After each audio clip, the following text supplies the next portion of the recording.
Hey, I'm tripping, I'm sliding, I'm riding through the back like ay, must have on a beat, bro.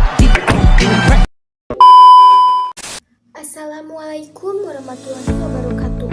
Pada video ini, saya akan membahas kasus diskriminasi di lingkungan sekolah dasar, yaitu siswa SD yang dihukum duduk di lantai saat pelajaran karena menunggak pembayaran SPP. Kasus ini menjadi perhatian publik karena tidak hanya melanggar prinsip pendidikan yang adil, tetapi juga berdampak serius terhadap psikologis dan perkembangan anak.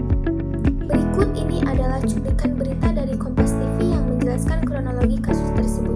Seorang siswa kelas 4 sekolah dasar di Medan, Sumatera Utara dihukum belajar di lantai kelas oleh gurunya lantaran belum membayar SPP selama 3 bulan.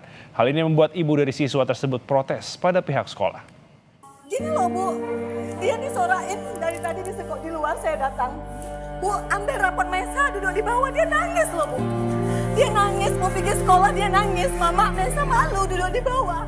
Berdasarkan ke video dan pemberitahuan tersebut, diketahui bahwa seorang siswa kelas 5 SD di Medan dihukum oleh gurunya dengan cara duduk di lantai selama kurang lebih 5 jam pelajaran karena orang tuanya belum mampu melunasi tunggakan SPP sebesar Rp180.000. Situasi ini menunjukkan adanya diskriminasi di lingkungan sekolah di mana siswa diperlakukan berbeda berdasarkan latar belakang ekonomi, bukan berdasarkan perilaku atau kemampuan akademiknya. Jika analisis lebih dalam, terdapat beberapa penyebab utama munculnya perilaku negatif berupa diskriminasi ini, yaitu: pertama, kurangnya pemahaman guru tentang psikologi perkembangan anak. Guru tidak menyadari bahwa hukuman duduk di lantai dapat melukai harga diri dan kesehatan mental siswa usia sekolah dasar. Kedua, budaya disiplin yang masih bersifat represif. Hukuman ini digunakan sebagai alat kontrol, bukan sebagai sarana pembinaan. Akibatnya, hukuman justru bersifat mempermalukan dan tidak mendidik. Ketiga, pelimpahan masalah administratif kepada siswa. Masalah pembayaran SPP seharusnya menjadi tanggung jawab komunikasi antara sekolah dan orang tua, bukan dibebankan secara langsung kepada anak. Akibat perlakuan tersebut, siswa merasa malu, tertekan, dan takut untuk berangkat ke sekolah. Hukuman ini diberikan karena pelanggaran disiplin, melainkan karena kondisi ekonomi keluarga. Padahal, sekolah seharusnya menjadi tempat yang aman dan nyaman bagi anak, bukan tempat yang menimbulkan rasa takut. Selanjutnya, analisis kasus berdasarkan teori psikologi pendidikan dan solusinya. Yang pertama, teori pembelajaran sosial Albert Bandura.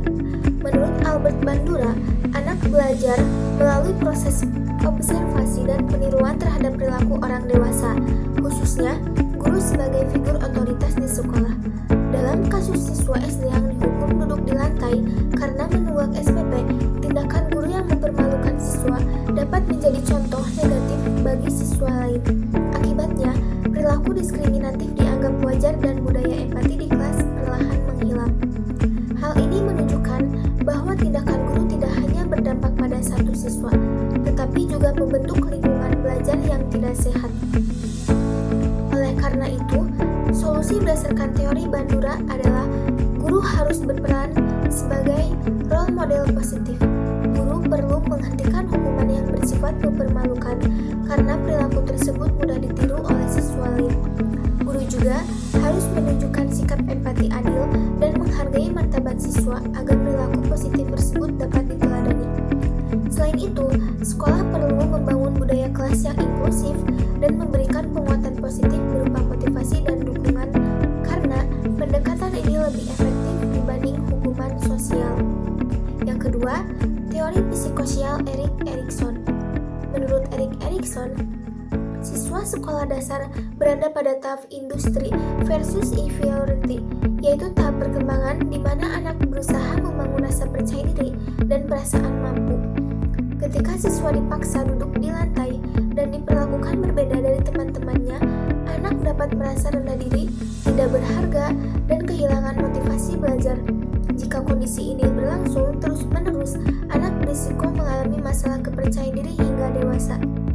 Berdasarkan teori Erikson, solusi yang dapat diterapkan adalah menciptakan lingkungan belajar yang aman secara psikologis.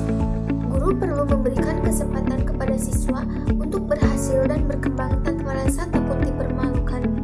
Kemudian, masalah ekonomi keluarga seharusnya dibicarakan secara pribadi dengan orang tua, bukan dilimpahkan kepada siswa.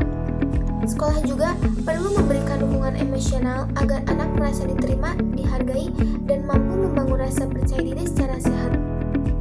Yang ketiga, teori perkembangan moral menurut Lawrence Colbert. Menurutnya, anak usia sekolah dasar berada pada tahap moral konvensional, di mana penilaian benar dan salah sangat dipengaruhi oleh aturan serta figur otoritas. Dalam kasus ini, ketika guru melakukan tindakan yang tidak adil, anak dapat belajar bahwa kekuasaan boleh digunakan untuk menekan orang lain. Akibatnya, pemahaman anak terhadap nilai keadilan dan empati menjadi terhambat. Solusi berdasarkan teori Colbert adalah guru dan sekolah harus menerapkan aturan yang adil, konsisten, tanpa melanggar hak dasar siswa untuk belajar. Nilai keadilan dan empati perlu ditanamkan melalui contoh nyata dalam perilaku guru, bukan hanya melalui nasihat. Guru harus menggunakan kewenangannya untuk mendidik, bukan menghukum secara tidak manusiawi, serta dapat mengajak siswa berdiskusi sederhana tentang keadilan dan saling menghargai agar perkembangan moral anak berjalan dengan baik. Kesimpulannya, kasus ini menunjukkan bahwa diskriminasi di sekolah dapat